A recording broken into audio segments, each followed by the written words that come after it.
So I would just like to start with a simple question. What, according to you, is life?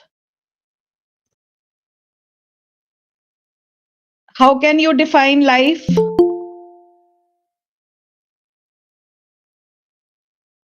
Aman? Ma'am, life is a journey of happiness and sorrows. Okay. Life is a journey of happiness and sorrows. Anyone else?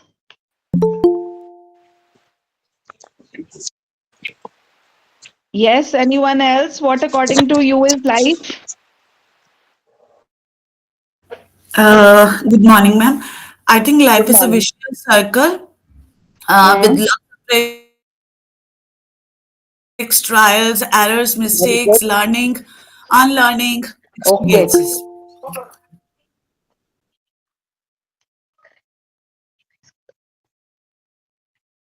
Okay. Anyone else wants to say? Screen. Pooja. Pooja has just joined. Anyone else?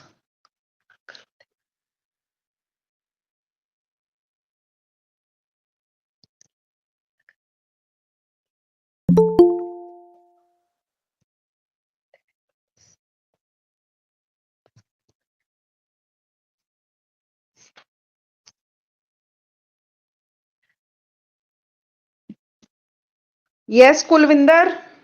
What, according to you, is life?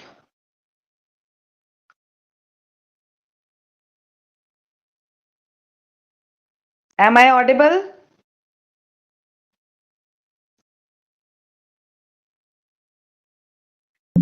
Am I audible?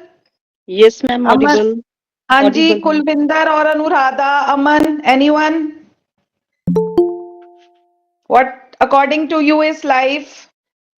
Good morning, ma'am. According to me, life is a continuous growth from birth to death, where we Okay. have feelings, sorrow, joys, experiences, Hmm. everything. Okay.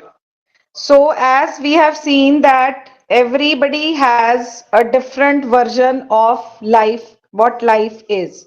So, it is their version of life, which means it is their philosophy of life. In general words, we can say it is their philosophy of life. According to some, life is a journey of joys and sorrows. According to some, it is learning through trials and errors. Okay. So, and another question, just one small question, another question. Do you think free will, like if I say I have free will to do this, do you think that there is something as free will or it just an illusion? कि free will तो होती नहीं है, सिर्फ हमारी illusion है. Yes? Anyone? I think, ma'am, there is free will. That's why, just a small example, that's why we have joined this course. I am 40 plus, like, and after that, this is my free will only that I want to do my PhD or doctorate right now. Very good, Neetu. So, according to you, free will is not an illusion. A person has his or her free will to do anything. One more person we will listen and then we'll start with the topic. Anyone else wants to give his or her views कि free will होती है या हमारी illusion है कि free will कोई चीज है? Yes. So Neetu has explained it very beautifully that it was her will to join PhD after a certain age, and so free will is not an illusion. Anyone else? Jaswinder, Shivani, Aman, Sogat, so many people I can see, but you don't like to share your views. Anyone? Okay, then we move forward. So basically, today's topic is very interesting, which is philosophy. And as I already shared, that we have different views and different thoughts about the philosophy of our life. For some of us, life is a bed of roses. किसी और को पूछोगे जो begging करके जी रहा, he will say that a life is full of thorns. So philosophy का क्या है? Different people have different meaning of different things. So the term philosophy, it has been derived from the Latin word philos, love, and sophia, which means wisdom. Right? The slide is visible to you? Yes, ma'am. Oh, okay. So it represents the human quest to understand fundamental truths about life. तो philosophy क्या है? दो word से बनी हुई है, philo and sophia, which means the love for wisdom, and it represents the human quest. Human quest means human की जो thirst है कि life क्या है, उसको समझने में हमारी help करती है. What is life? What is universe? Universe क्या है? और एग्जिस्टेंस क्या है? Through rational inquiry then through blind belief. तो फिलॉसफी हमें क्या हेल्प करती है कि we are not blindly following anything, but we are inquiring about things, that what is life, what is the universe, and why we are existing. So what is the difference between knowledge and wisdom? Love for wisdom hai philosophy. Yes, anyone? What is the difference between knowledge and wisdom?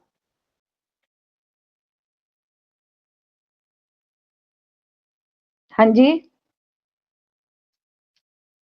So knowledge क्या होती है? Just the collection of facts, skills and information. कि वो मैंने knowledge इकट्ठी कर ली है.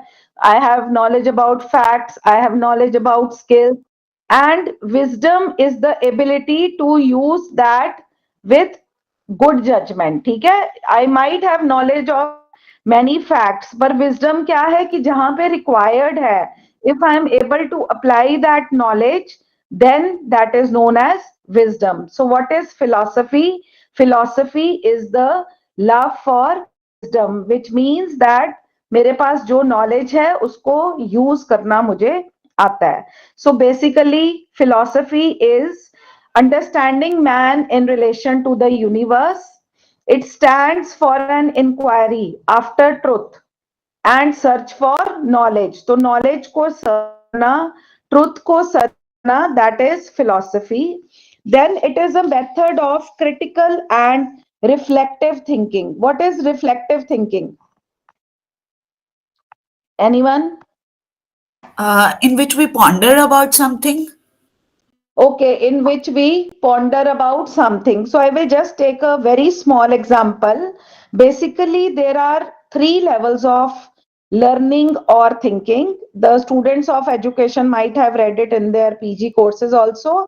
First level is remembering, or the memory level, which just refers to the rote memory. इसकी एक एग्जांपल है कि अगर एक kindergarten का बच्चा है तो you ask him कि you recite the table of two, तो he will quickly say two ones are two, two twos are four in 2 to 3 minutes without even knowing the meaning, that he doesn't know why 2 into 2 is 4 at the kindergarten level.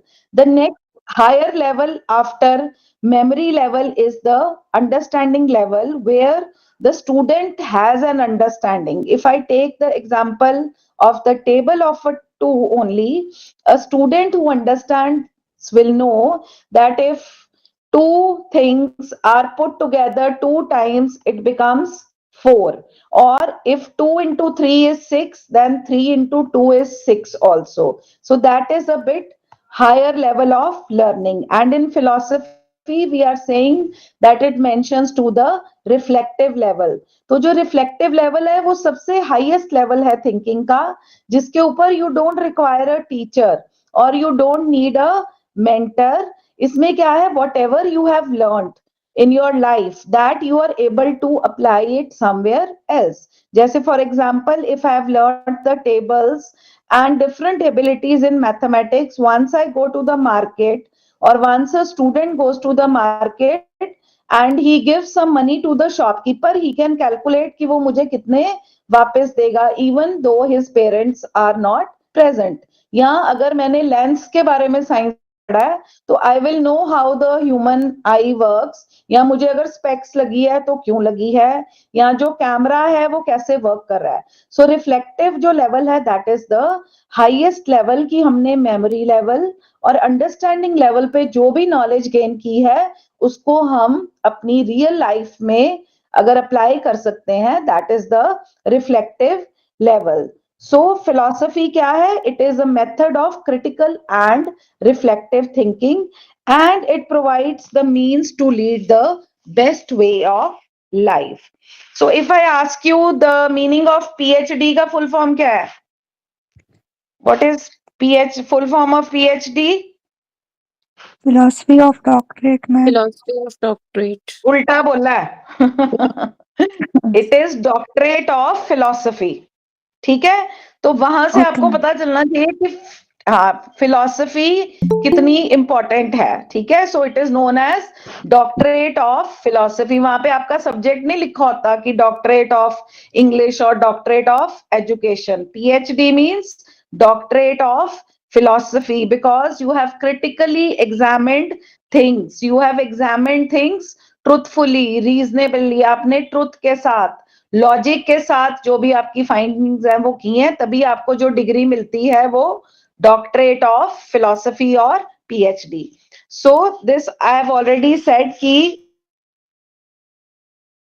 it is the systematic and critical study of fundamental questions concerning existence की हम exist क्यों कर रहे हैं, knowledge, values, reason, mind and language, and it seeks rational explanation and justifications for belief. कि अगर हम किसी चीज में बिलीव कर रहे हैं या हमारे कोई कंसेप्ट है उसका लॉजिक क्या है. So these two definitions I have shared, you can do some other ones in case you want to. तो Fitch says that philosophy is the science of knowledge. Now, what is the difference between science and arts? If as a layman I ask you कि science और arts में क्या difference है, तो आप क्या बोलोगे आप? Science deals with facts, Okay, experiments, right. and art something related to creative creation. Okay, very good. So the basic difference between science is that science follows a set procedure. Okay, so we have to make a statement, we have to make hypothesis, and we have to follow a system. But arts is creativity. वो आपके ऊपर depend करता है कि आप कितने creative हो. जैसे कि for example we say that everyone cannot be a good teacher और everyone cannot be a good doctor. I may have a PhD degree but if I am not able to satisfy my students, अगर मेरे students को समझ ही नहीं आ रहा है कि मैं क्या बोल रही हूँ, तो there is no use of my PhD. So teaching जो है वो क्या है, एक आर्ट है, एक स्किल है. इसी तरह से डॉक्टर का अगर हम देखें, two doctors, one doctor might be having a PG degree, another one might be just an MBBS, but we prefer to go to an MBBS because we say कि उसके पास आर्ट है या स्किल है. So art और skill में क्या difference है कि जो साइंस है उसमें एक सेट ऑफ प्रोसीजर्स है. जैसे डॉक्टर या टीचर की एग्जांपल मैंने ली है कि सिलेबस दोनों टीचर्स ने सेम पढ़ा है,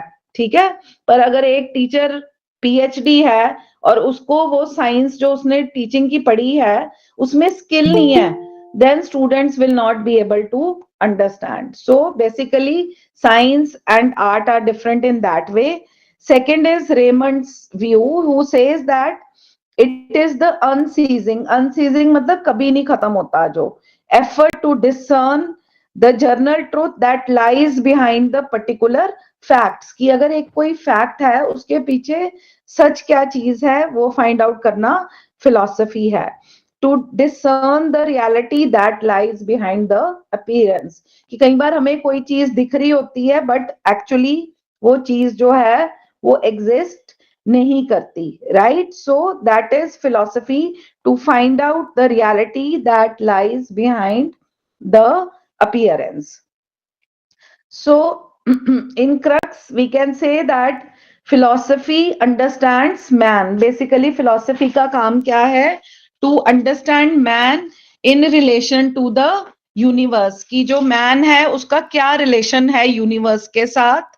तो basically it stands for inquiry after truth and search for knowledge. Knowledge के लिए सर्च करना ही जो है वो फिलॉसफी है.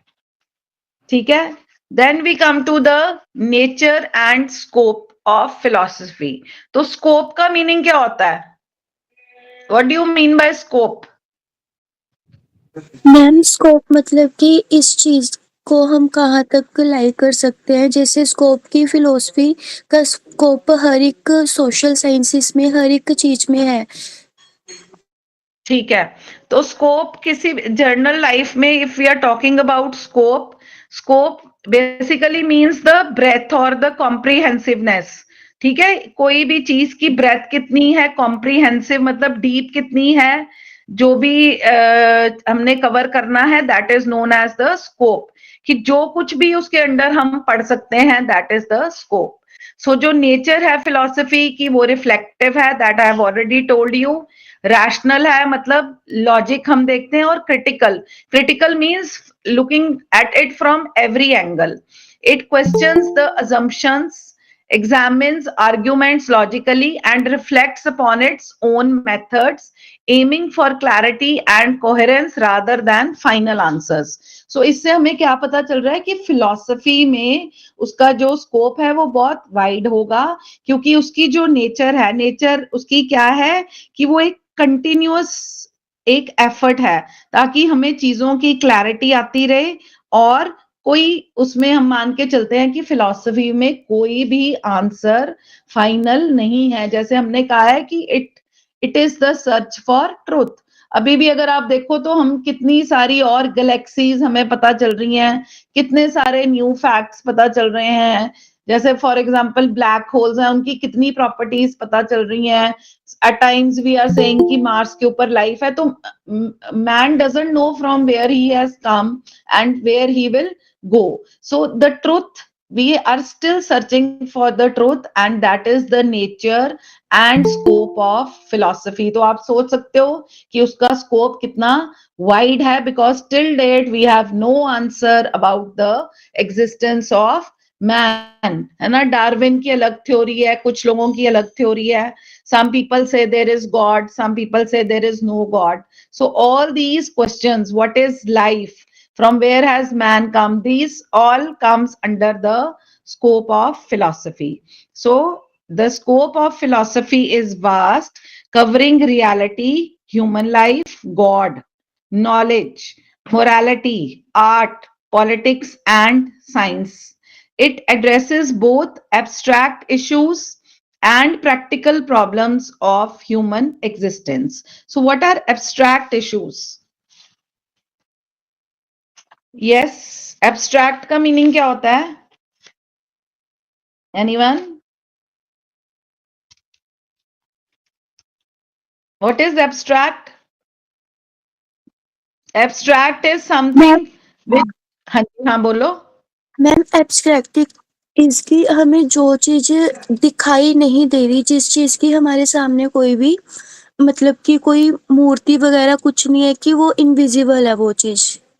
Very good. एब्स्ट्रैक्ट क्या होता है? जो चीज हमें दिख नहीं रही है and we have to imagine, है ना.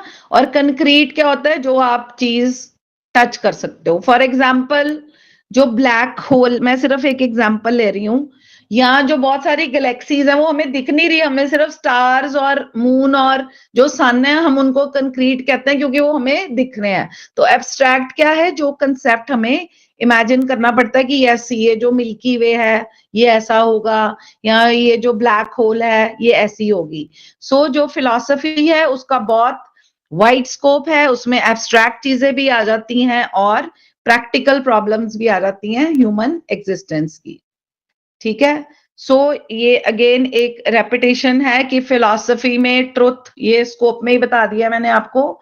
रियलिटी, नॉलेज, ये सब कुछ फिलॉसफी के कंसेप्ट्स में आता है.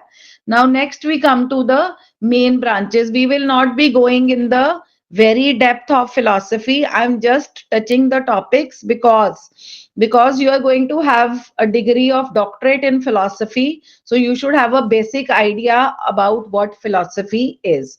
So these are the branches, and I have taken them on the next slide. So the first branch of philosophy is metaphysics. So metaphysics is basically the theory of being. So it studies the nature of reality and existence. It examines questions about being, कि हम क्यों हैं, time, causation मतलब कोई चीज क्यों हो रही है, फ्री विल क्या है, आइडेंटिटी क्या है, whether reality is physical, mental और बोथ। अगर किसी चीज को हम रियल कह रहे हैं तो क्या वो फिजिकली है या मेंटली है या बोथ है। It studies the origin, nature and destiny of man. The subject matter is to know about the soul, body, God and nature. So metaphysics basically अगर हम देखें तो ब्रॉडली आपने क्या करना है, थ्योरी ऑफ बीइंग, कि हम क्यों हैं, हमारी बॉडी क्या है, what is the soul, what is nature, what is God. तो ये सारे जो क्वेश्चंस हैं, ये जो फिलॉसफी की ब्रांच मेटाफिजिक्स है, उससे हमें उसका आंसर मिलता है। Then next is epistemology, second इसकी जो ब्रांच है, which explains the nature of knowledge, कि knowledge क्या है, origin of knowledge क्या है, knowledge कहाँ से आई, types of knowledge क्या है,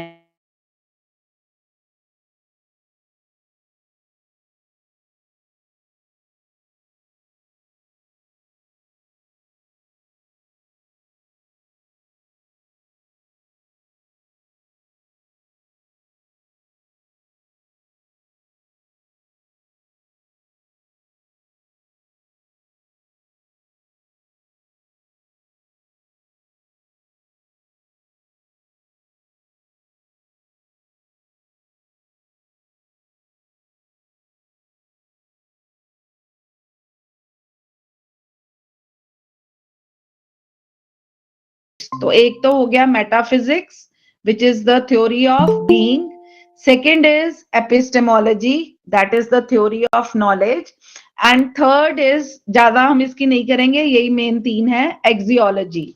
तो एक्सियोलॉजी क्या है, it studies the values. Values क्या होती हैं, how do you define value? Yes, value क्या होती है बेटा? मैम वैल्यूज जो मतलब कि एक किसी चीज का मतलब कि जैसे इंसान है कि इंसान की अपनी वैल्यूज होती हैं, जैसे हमेशा सच बोलना, मतलब हर एक बंदे में जो भी मतलब कि किसी चीज को लेके जो इम्पोर्टेंस होती है, चाहे वो ह्यूमन बीइंग में हो चाहे किसी चीज में, उसे वैल्यू कहते हैं। हाँ, तो वैसे जैसे हम कहते हैं इस चीज की मुझे वैल्यू है, मतलब कि इस चीज का मुझे वर्थ है, ठीक है। तो एक्सियोलॉजी क्या है, which deals with values and it includes ethics. Ethics में क्या आ गया, मॉरल वैल्यूज, लॉजिक, लॉजिक में आगे rules and techniques of reasoning, and aesthetics which includes beauty and art, addressing what is valuable, meaningful and worthwhile in life. It deals with what ought मतलब ये चीज होनी चाहिए, ought का मतलब क्या है कि ये चीज होनी चाहिए। The issues can be summarized as the trinity of truth, beauty and goodness, सत्यम शिवम सुंदरम। तो इंडियन फिलॉसफी में हम क्या कहते हैं, सत्यम शिवम सुंदरम, that is truth, goodness and beauty. तो व्हाट ऑट टू बी मतलब इसमें क्या आ गए आपके सारे आइडियल्स, वैल्यूज, गुडनेस, की अच्छा काम हम करें तो हमें ये मिलेगा। So this all is covered under axiology. तो इसका जो फर्स्ट है दैट इज एथिक्स, इसके अंडर आते हैं ethics which examine moral principles guiding human conduct. जैसे हम कहते हैं कि ये तो मेरे एथिक्स में नहीं है, तो मेरे एथिक्स क्या हो गए, मेरे मॉरल प्रिंसिपल्स जो मेरी लाइफ को गाइड कर रहे हैं, it explores the concepts of right and wrong, कि जैसे हमने लॉज बनाए हुए हैं कि इसने अगर चोरी की है तो इसको जेल होनी चाहिए, है ना। तो ये क्या है, कंसेप्ट्स हैं हमारे राइट एंड रॉन्ग के, गुड एंड इवल, ड्यूटीज क्या है, राइट्स क्या है, वर्चूज क्या है, और मॉरल रिस्पॉन्सिबिलिटीज क्या है। So these are the ethics. Second जो एक्सियोलॉजी के अंदर आ रहा है, that is the logic. Logic is the study of corrective reasoning, कि मैंने रीजनिंग क्यों दी है, मेरी रीजनिंग के पीछे क्या वजह है, that is the logic. So it helps to distinguish valid arguments from invalid one, कि जैसे कई बार कुछ चीज होती है तो इफ समबडी आस्क्स मी आपने ये डिसीजन क्यों लिया है, तो मैं उसको जस्टिफाई करूंगी कि मेरे according this was valid due to this reason, and this decision was invalid due to these reason, through the analysis of deductive, inductive and fallacious reasoning. ठीक है, so through reasoning I will tell them the reason for it. Then next is the aesthetics. Aesthetics discusses the nature and criteria of beauty, कि beauty क्या है, that is discussed through aesthetics, right? So this next one is just a journal slide which is about the Indian philosophy. तो इसमें बताया हुआ है, this is just for your knowledge, कि Indian philosophy के जो मेजर स्कूल्स हैं, they include Vedanta, Buddhism, Jainism, Nyayas, Sankhya and yoga. और इसके अलावा जो जापानीज हैं, अफ्रीकन हैं और लैटिन अमेरिकन फिलोसफीज हैं, दे एम्फेसाइज लिव्ड एक्सपीरियंस। वो किस पे फोकस करते हैं, लिव्ड एक्सपीरियंस, जो हम जी रहे हैं, community, culture identity and moral responsibility. ठीक है, so one is the Indian philosophy and the other are the philosophical traditions of other countries. ठीक है, देन फिलोसफी जो है वो एक अलोन सब्जेक्ट नहीं है, but it also takes help from science, law, politics, education, business and religion by examining their concepts. ठीक है, then it develops critical thinking. So this is just repetition we have studied in the nature of philosophy, that it helps to develop critical thinking, ethical decision making, reasoning and clarity of thought.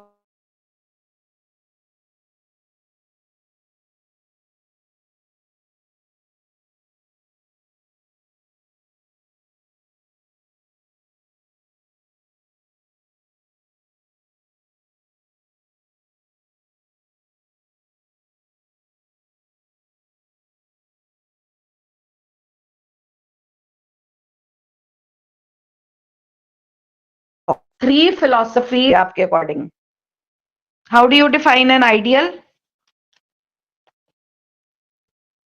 Yes,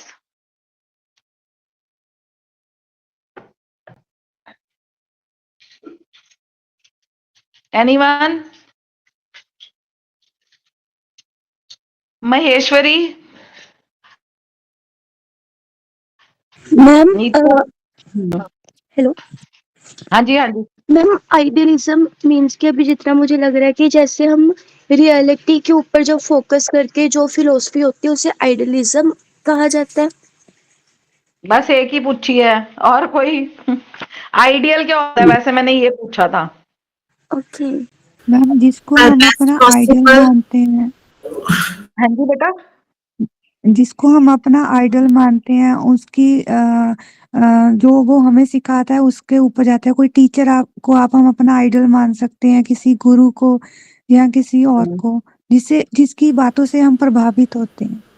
जिस बातों से आप प्रभावित होते हो या जो आपको लगता है कि बहुत ये परफेक्ट है ना, कि मैंने इसको यस मैम। फॉलो करना है। तो जो जिसको हम लोग follow आइडियलिज्म एक करते हैं। फिलॉसफी थी, एक फिलॉसफी है, वो किसने प्रोपगेट की, सोक्रेटिस, प्लेटो, गुरु नानक, विवेकानंद, है ना। These are some of the philosopher. तो what does it assert according to idealism, जो रियलिटी है उसमें हमारे आइडियाज, थॉट्स, माइंड्स और जो सेल्फ है वो आता है rather than the material objects and forces. तो जो आइडियलिज्म है वो ज्यादा किस पे फोकस कर रही है, आपके आइडियाज और थॉट्स पे, और जो मटेरियल वर्ल्ड है, मटेरियल वर्ल्ड के ऊपर आइडियलिज्म जो है वो फोकस नहीं करती। एंड वो क्या कहते हैं आइडियलिस्ट कि reality is found in the mind of man and not in the physical material and external world। तो वो कहते हैं कि जो सच है, ठीक है, जो ट्रुथ है वो कहाँ है, आपके माइंड में है, और जो आपकी बॉडी है या जो वर्ल्ड है उसमें कोई भी चीज रियल या ट्रुथफुल नहीं है फिजिकल वर्ल्ड में। तो क्या होगी, वो spiritual in nature and believes in the super natural reality. ठीक है, तो आइडियलिस्ट क्या बिलीव करते हैं कि जो मैन की फिजिकल एग्जिस्टेंस है और नेचर है वो ट्रूथफुल नहीं है। रियलिटी जो है वो आपकी सोल है, आपका जो है माइंड है, आपके थॉट्स हैं जो वो रियल हैं। So this was one school of thought, और ये क्या प्रोपोगेट करते थे, ट्रुथ, ब्यूटी एंड गुडनेस। ठीक है, then the second school of thought was the naturalist, और इसका मेन जो प्रोपोगेटर था वो था रूसो। तो वो क्या बिलीव करते हैं कि जो नेचर है हमारी, that is the ultimate reality, और नेचर में ही सारे आंसर्स हैं। वो कहते हैं जो नेचर नेचुरल है उसमें ही आपके सारे जो आंसर्स हैं वो नेचर में हैं, और it is self sufficient entity having natural matter, natural forces and natural laws. तो वो कहते हैं कि आउटसाइड से कुछ नहीं चाहिए, जो नेचर है वो अपने आप में ही सफिशिएंट है, उसके अंदर ही मैटर है, उसके अंदर ही फोर्सेस हैं, और उसके अंदर ही लॉज हैं। So they apply the natural law to the whole of human experience. वो कहते मटीरियल हो चाहे रैशनल एंड स्पिरिचुअल। तो वो कहते हैं कि नेचर दुनिया में कुछ भी नहीं है। आइडियलिस्ट क्या कहते हैं कि थॉट के अलावा कुछ नहीं है, और जो नेचुरलिस्ट हैं वो कहते हैं अल्टीमेट जो रियलिटी है दैट इज नेचर। तो रूसो तो he had gone to the extent so far कि उसने बोला था कि अगर आपका जो बच्चा है, if the child is going to a match stick, है ना, अगर वो हाथ में माचिस की तीली ले रहा है तो आपने उसको स्टॉप नहीं करना, बर्निंग मैच स्टिक ले रहा है, let the child burn his hand, then next time he will not go near fire. तो नेचुरलिस्ट ये बिलीव करते थे कि बच्चे को नेचर पे छोड़ दो, जब उसको चोट लगेगी, उसका हाथ जलेगा, है ना, तो नेक्स्ट टाइम उसको नेचर सिखा देगी कि वो इस चीज के पास नहीं जाएगा। पर कहीं जगह पे इसके ड्रॉबैक्स थे, जैसे कि हो सकता है कि बच्चे का हाथ ज्यादा जल जाए, मतलब दोनों प्रॉस एंड कॉन्स और लिमिटेशंस है हर एक स्कूल ऑफ थॉट की। थर्ड स्कूल ऑफ थॉट जो था वो जॉन ड्यूई ने प्रोपेगेट किया, किलपैट्रिक, उन्होंने बोला प्रैग्मेटिज्म। प्रैग्मेटिज्म क्या है, वो कहते हैं कि जो भी हमने बच्चे को सिखाना है कि that is just through project method और एक्टिविटी। तो वो वर्ल्ड ऑफ फैक्ट्स में जीते हैं, आइडियल्स के वर्ल्ड में नहीं जीते हैं। और वो कहते हैं कि एक्टिव रखो, एक्टिविटी कराओ बच्चों को, एंगेजमेंट करो, एंगेज्ड रखो, और कमिटमेंट टू सेंट्रल थीम, जो भी आपने बच्चे से करवाना है उसमें वो कमिटेड रहे। और वो एक एटीट्यूड है, कोई मेथड और फिलॉसफी नहीं है, सॉरी मेथड और फिलॉसफी है दैट यूजेस प्रैक्टिकल कॉन्सिक्वेंस, कि जो मुझे कोई भी आइडिया आ रहा है जब मैं उसको प्रैक्टिकली अप्लाई करती हूँ, that is known as pragmatism. ठीक है, और it believes as an standard for determining their value and truth. तो वो कहते हैं कि अगर आपके पास आइडियाज हैं और आप उसको अपने पास रख रहे हो तो उसका कोई फायदा नहीं है, उसका कोई वैल्यू नहीं है जब तक कि आप उसको प्रैक्टिकली इम्प्लीमेंट नहीं करते। तो बेसिकली मेजर तीन ये स्कूल ऑफ थॉट्स हो गए, idealism, naturalism and pragmatism. Idealists, they focused on the thought process, ethics, सत्यम शिवम सुंदरम। नेचुरलिस्ट कहते थे कि सारा कुछ नेचर है, अगर आप गलत करोगे तो नेचर अपने आप आपको उसके लिए पनिश करेगी, सब कुछ नेचर में है, लॉ, सब कुछ, एवरीथिंग इज इन नेचर। और जो प्रैग्मेटिस्ट कहते हैं कि आप प्रैक्टिकल लाइफ लीड करो, जो आपके आइडियाज हैं जब तक आप उनको इम्प्लीमेंट नहीं करोगे किसी को उसकी वैल्यू नहीं मिलेगी। ठीक है, तो ये तीन मेजर फिलॉसफीज हैं लाइफ की। तो अब हम पहले फिलॉसफी पढ़ रहे थे, तो 3-4 मैं आपको एग्जांपल्स दूंगी। फिलॉसफी हमारी जो एम्स ऑफ एजुकेशन है, एजुकेशन सिस्टम है, उसको इन्फ्लुएंस करती है कि जो हमारा सिस्टम है एजुकेशन का, वो मॉरल होना चाहिए या इंटेलेक्चुअल डेवलपमेंट होना चाहिए, वोकेशनल होनी चाहिए एजुकेशन या लिबरल होनी चाहिए, for the development and happiness of individual होनी चाहिए कि डेवलपमेंट ऑफ सोसाइटी होनी चाहिए। और इसमें मैंने आपको 4 एग्जांपल्स दिए हैं। तो एक है एंशिएंट स्पार्टा, ठीक है, टुवर्ड्स ग्रीस था ये। तो उसमें क्या था कि वहां की जो रूलिंग गवर्नमेंट थी, वो कहते कि हमने अपने कंट्री में सिर्फ सोल्जर्स पैदा करने हैं, ठीक है, एंशिएंट स्पार्टा में। तो उन्होंने क्या किया, फिलॉसफी क्या थी, मेकिंग सोल्जर्स, उनका थॉट प्रोसेस था कि सोल्जर्स बनाने हैं। तो उन्होंने क्या किया कि जो भी बेबीज वीक, उनको माउंटेन से वो नीचे फेंक देते थे ताकि वो जो बच्चे हैं डेथ हो जाए और वो मतलब उनके सिटीजन्स ना बने। तो उनका जो एम ऑफ एजुकेशन था वो उसी प्रकार से था कि जो कंट्री है उसको सोल्जर्स चाहिए, ठीक है, क्योंकि फिलॉसफी वो। फिर एक मैंने एग्जांपल ली है एथियन कल्चर की। एथेंस में क्या था कि वो कल्चर को बड़ी इंपॉर्टेंस देते थे कि डांस होना चाहिए, सॉन्ग्स होने चाहिए, ये उनकी फिलॉसफी थी। तो उनका एम ऑफ एजुकेशन क्या था, उनकी टेक्स्ट बुक्स कैसी थी, जो कि कल्चर को प्रमोट करती थी, ठीक है। जर्मन में क्या था, अगर आपने हिटलर के बारे में सुना होगा, तो अगर जब हिटलर जिस टाइम पे था, तो उसमें जो फिलॉसफी थी वो क्या थी, वेलफेयर ऑफ स्टेट या डिक्टेटरशिप को एक्सेप्ट करना, वो फिलॉसफी थी। तो फिलॉसफी के ऊपर एम ऑफ एजुकेशन क्या था कि जो टेक्स्ट बुक है उसमें डेमोक्रेसी नाम का वर्ड ही नहीं था। वो तो नहीं बच्चों को सिखा सकते थे ना कि फ्री विल होनी चाहिए, फ्रीडम होनी चाहिए, ठीक है। तो एम ऑफ एजुकेशन फिलॉसफी से फिर चेंज हो गया। और इंडिया में क्या था वैदिक पीरियड में, जैसे कि मोक्ष मोक्ष पाना या सेल्फ रियलाइजेशन। तो जो एम ऑफ एजुकेशन था वो उस अकॉर्डिंग था। तो ये आपको मैं बता रही हूँ कि जो फिलॉसफी है वो हमारी लाइफ को कितना ज्यादा इफेक्ट करती है। ये तीनों चारों एग्जांपल्स मैंने इसलिए दिए हैं कि अलग अलग कंट्रीज में जिस तरह की फिलॉसफी डोमिनेंट थी उस टाइम पे, उसी तरह से उनका जो एम ऑफ एजुकेशन है कि बच्चे उसी फ्रेम ऑफ माइंड में बढ़े, तो वो उनका एम था। जैसे पेट्रियट्स बनाने हैं, तो एम ऑफ एजुकेशन क्या है, to make patriots out of student, to promote culture. Athens में हिटलर का क्या था कि डिक्टेटरशिप है, डिक्टेटरशिप में बच्चों को क्या सिखाना है कि जो हमारा किंग है, जैसे अब कोरिया में भी आप देख रहे हो, वो जो किम, जो मुझे नाम भूल गया है ना, वो क्या कह रहा है कि अगर मेरा हेयर स्टाइल ये है तो सारे जो कंट्री के मेल्स हैं उनका हेयर स्टाइल ये होना चाहिए। तो ये क्या है, फिलॉसफी है, और उसके ऊपर हमारे एम्स ऑफ एजुकेशन जो है वो डिपेंड करते हैं, right. Then second point is understood कि जो करिकुलम है, अगर aim of education philosophy decide कर रही है, तो जो करिकुलम है वो भी फिलॉसफी ही डिसाइड करेगी, ठीक है, कि एक पर्टिकुलर सब्जेक्ट करिकुलम में आना चाहिए या नहीं आना चाहिए, ठीक है।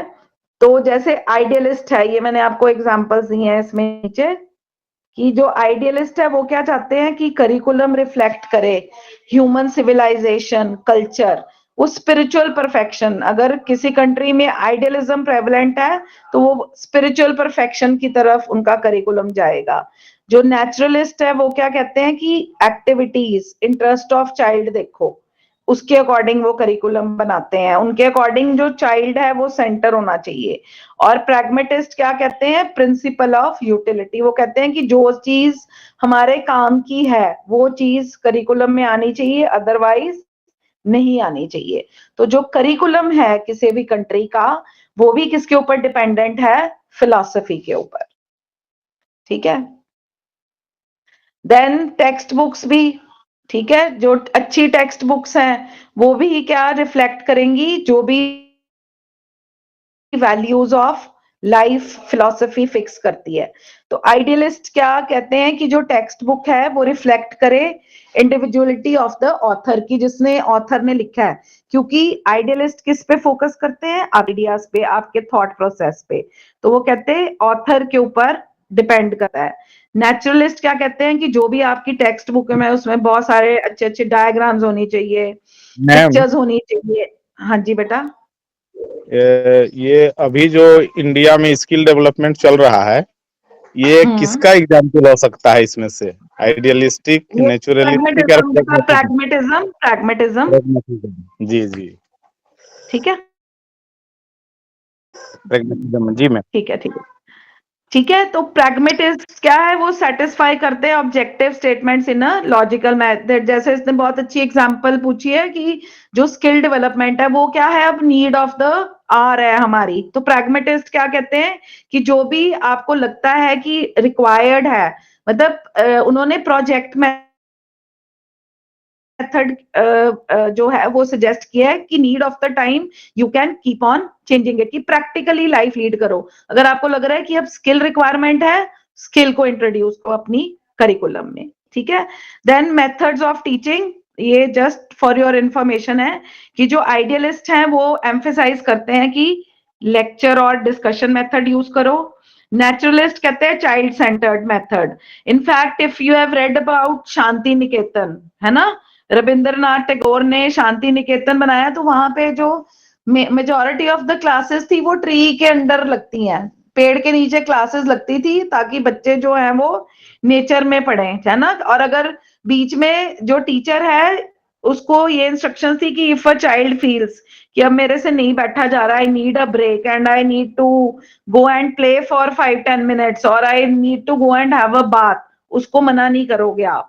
तो जो नेचुरलिस्ट है वो कहते हैं चाइल्ड सेंटर्ड मेथड जो है आप वो उसको यूज करो। और जो प्रैग्मेटिस्ट है वो मैंने आपको पहले ही बताया, वो कहते हैं कि हमें प्रोजेक्ट और प्रॉब्लम सॉल्विंग मेथड यूज करना चाहिए, वी शुड बी प्रैक्टिकल। ठीक है। And then last is the philosophy and discipline and philosophy and teacher. तो आइडियलिस्ट क्या कहते हैं कि अंदर से डिसिप्लिन आना चाहिए, है ना, क्योंकि हम जब स्पिरिचुअलिटी में जाते हैं तो बाहर से कोई हम पे हमारे ऊपर डिसिप्लिन नहीं इम्पोज करता है। नेचुरलिस्ट कहते हैं फ्रीडम दो, अनरिस्ट्रिक्टेड, मतलब कोई रिस्ट्रिक्शन नहीं। मैंने जैसे आपको पहले बताया है कि उसकी कुछ लिमिटेशंस भी हैं, क्योंकि बच्चे जो होते हैं वो ना समझ होते हैं जब बहुत छोटे होते हैं, and we have to keep some check on them. But according to naturalist, leave him free. Total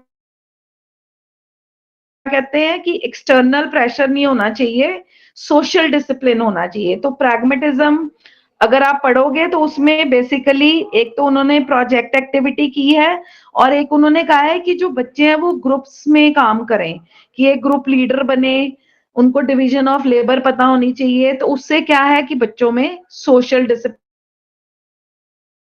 आएगा, गिव एंड टेक आएगा, लीडरशिप क्वालिटीज आएंगी। ठीक है। तो इसकी डिटेल्स हमने ज्यादा नहीं करनी है।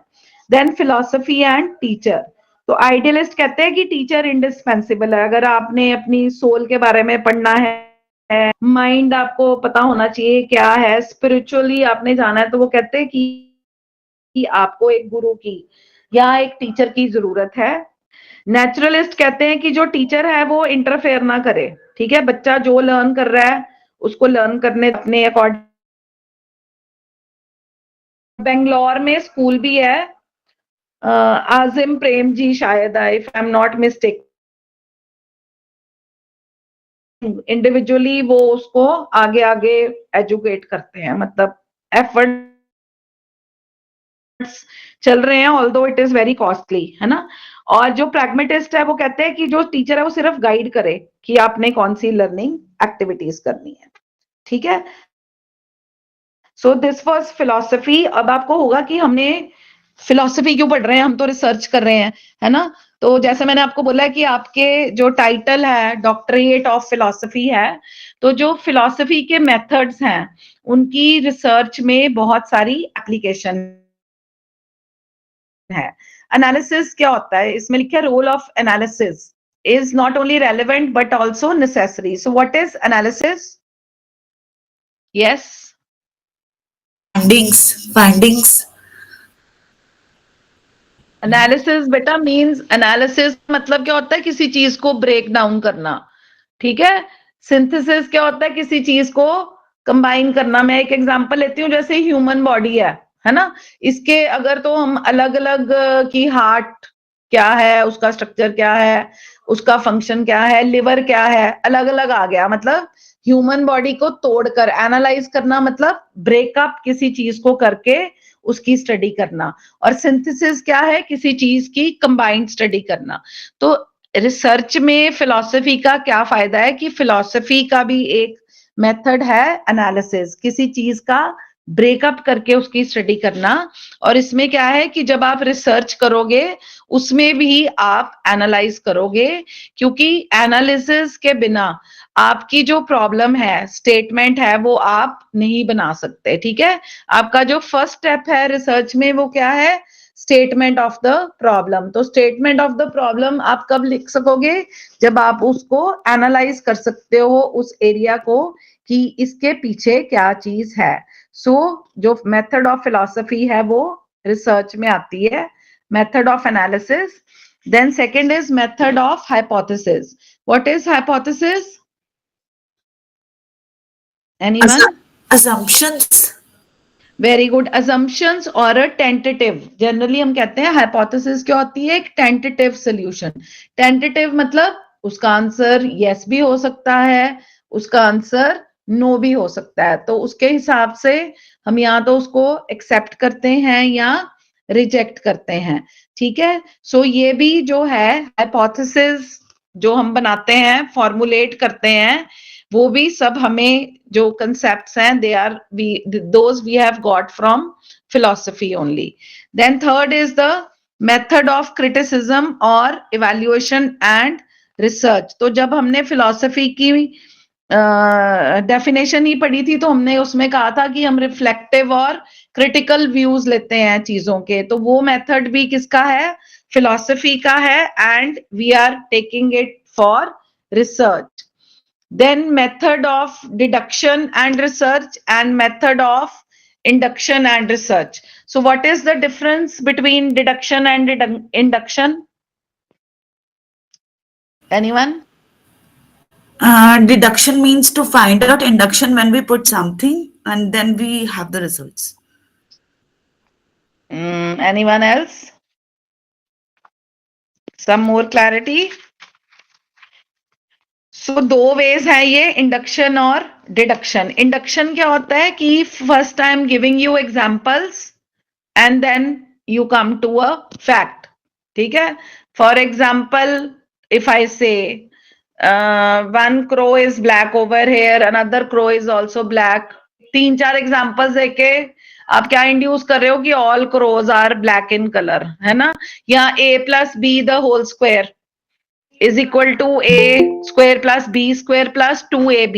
अगर तो मैं आपको पहले ये स्टेटमेंट दे रही हूं, है ना, तो दिस इज डिडक्शन, कि मैंने आपको पहले सिचुएशन बता दी कि a plus B the whole square is equal to A square plus B square plus 2ab। फिर मैं आपको बोलूंगी अब आप इसके एग्जाम, वो क्या हो गया, डिडक्टिव मेथड।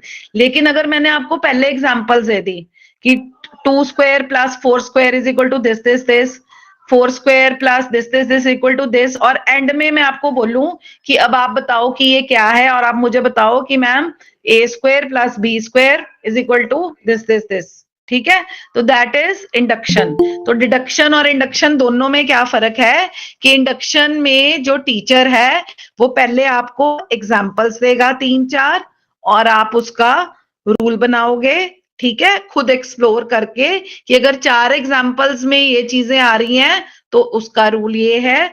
और डिडक्शन में क्या है कि टीचर आपको पहले रूल देगा, जैसे मैंने आपको बोला A plus B the whole square पहले बता देगा, उसके बाद टीचर आपको एग्जाम्पल्स देगा। So that is the difference between induction and deduction. और जो फिलॉसफी है वो दोनों इन मेथड्स का यूज करती है, और रिसर्च में भी आप इन दोनों मेथड्स को आप यूज करोगे, इंडक्शन एंड डिडक्शन, ठीक है। और देन ये बस अब लास्ट है कि logic philosophy, logic and research. तो लॉजिक हमने एक ब्रांच पढ़ी थी, किसके अंडर पढ़ी थी, याद है आपको? ब्रांचेस में लॉजिक किसके अंडर आया था? एक्सियोलॉजी के अंडर, है ना। तो लॉजिक क्या है? किसी चीज को सिस्टमैटिकली करना। और रिसर्च में भी क्या है कि आप एक सिस्टम फॉलो करोगे, आप कुछ स्टेप्स फॉलो करोगे, जैसे कि आप पहले रिसर्च प्रॉब्लम स्टेट करोगे, फिर आप हाइपोथेसिस बनाओगे, मेथड्स यूज करोगे, है ना, अपना लिखोगे, हाइपोथेसिस टेस्ट करोगे। सो उसी तरह जो रिसर्च है वो लॉजिक के साथ रिलेटेड है, जो कि हमें फिलॉसफी से मिलती है। Then philosophy, ethics and research. तो एथिक्स हमने पहले ही लास्ट लेक्चर में पढ़ लिया था, क्योंकि इंपॉर्टेंस है। अगर हम कुछ बेसिक एथिकल प्रिंसिपल्स को फॉलो नहीं करेंगे तो हमारी कोई भी जो रिसर्च है that will not be authentic, नहीं होगी। या हमने उसमें पढ़ा था कि अगर हम किसी का काम without giving any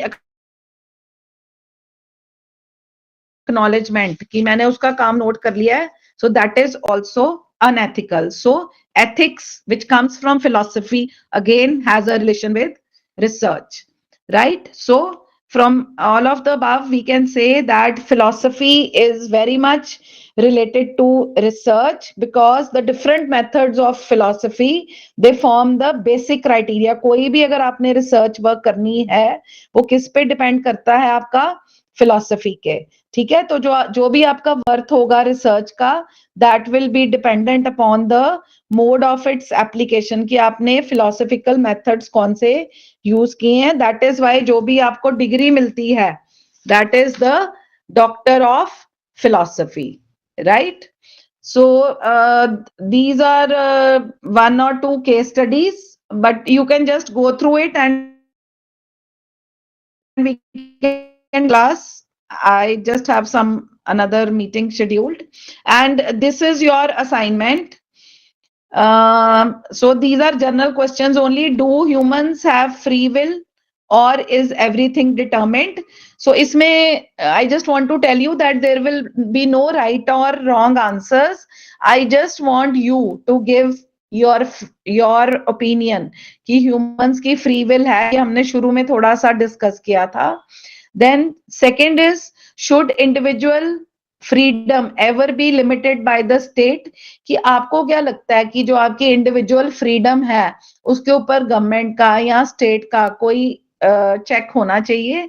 and third one एक जनरल क्वेश्चन है, what is philosophy and why it is important in everyday life?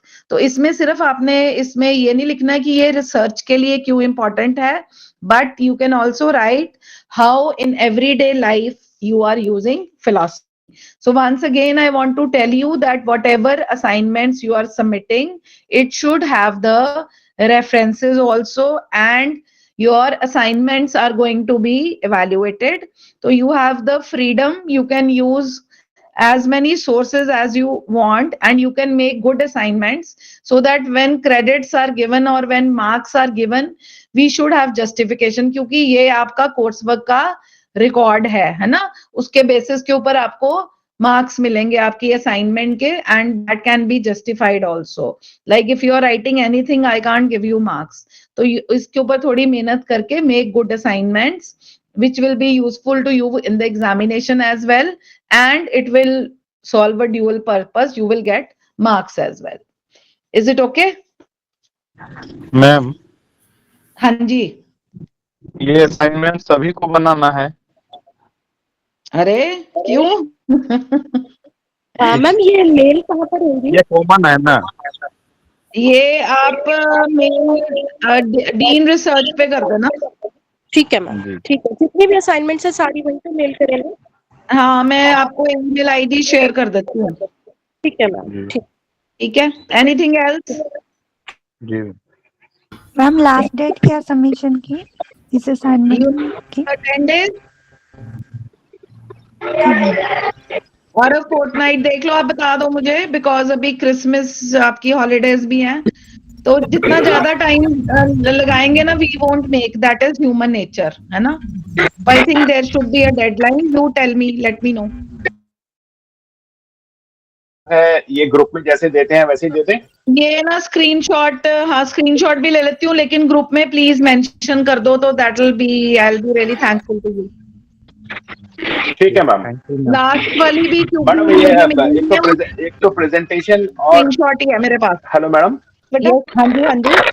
Madam एक तो प्रेजेंटेशन और दूसरा मेल आईडी वही वाला ना मैडम, जो आपका मेल आईडी है सोनिया शर्मा मैडम का? नहीं नहीं, वो दूसरी है सोनिया शर्मा मैम, मैं डॉक्टर अच्छा। नवनीत हूँ। Okay ma'am, okay ma'am. ठीक है मैम, आप सिर्फ एक कॉमन आईडी बता दीजिए। वहीं पे फिर मतलब मैं अपनी उनके बता रही हूँ, बिकॉज सोनिया मैम अपनी अलग से चेक करेंगे, I will check on my own, है ना। Secondly you people print out of these assignments, क्योंकि जब आप यूनिवर्सिटी आओगे तो आपने सबमिट करनी है, वी नीड योर रिकॉर्ड। ठीक है। Good morning ma'am.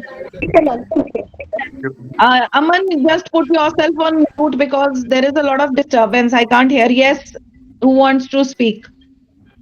Yes. Ma'am assignment में कितने पेजेस की जो रिक्वायरमेंट होती है वो बता देना please. Requirement as it is नहीं है, जैसे आज की मैंने फॉर एग्जांपल आपको दी है ना, कि how philosophy is used in your daily life, तो ऐसे कुछ नहीं है, मतलब your answers should have a just, कुछ उसका मीनिंग निकलना चाहिए, सिर्फ पेजेस भरने के लिए असाइनमेंट नहीं होनी चाहिए आपकी। आज वाली तो जर्नल ही है आपकी, फिलॉसफी और फ्री विल के ऊपर, and it should have the references, but that is a must. I want you to write the references because in your PhD you will be writing research papers also. तो आपको ये चीजें अभी से practice करोगे तो आपको बहुत यूजफुल होगा आपके थीसिस राइटिंग में। तो start writing references also.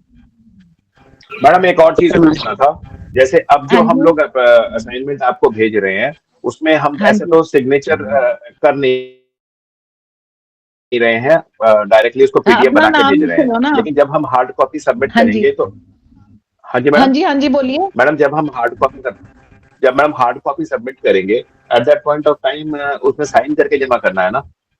Sign करके और अपना नेम एंड सब्जेक्ट लिखकर। हाँ जी हाँ, वो तो लिख के हम लोग पीडीएफ, मतलब मैं जो कर रहा हूँ that I am already sending it PDF करके भेज रहा हूँ, तो उसमें तो साइन हो नहीं रहा। लेकिन कोई बात नहीं, no issues, I just need your name.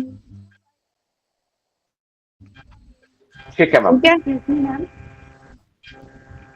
हाँ जी यस मैम, मैं परमजीत बोल रही हूँ। हाँ जी मैम, जैसे मेरा पंजाबी नहीं है, मैं पंजाबी बनाऊंगी।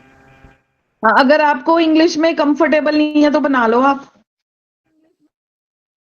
पर अगर आप if you can write in English it will be good enough. तो ये जरूरी नहीं है कि अगर आपका पंजाबी है तो आपने पंजाबी में ही बनाना है। हेलो,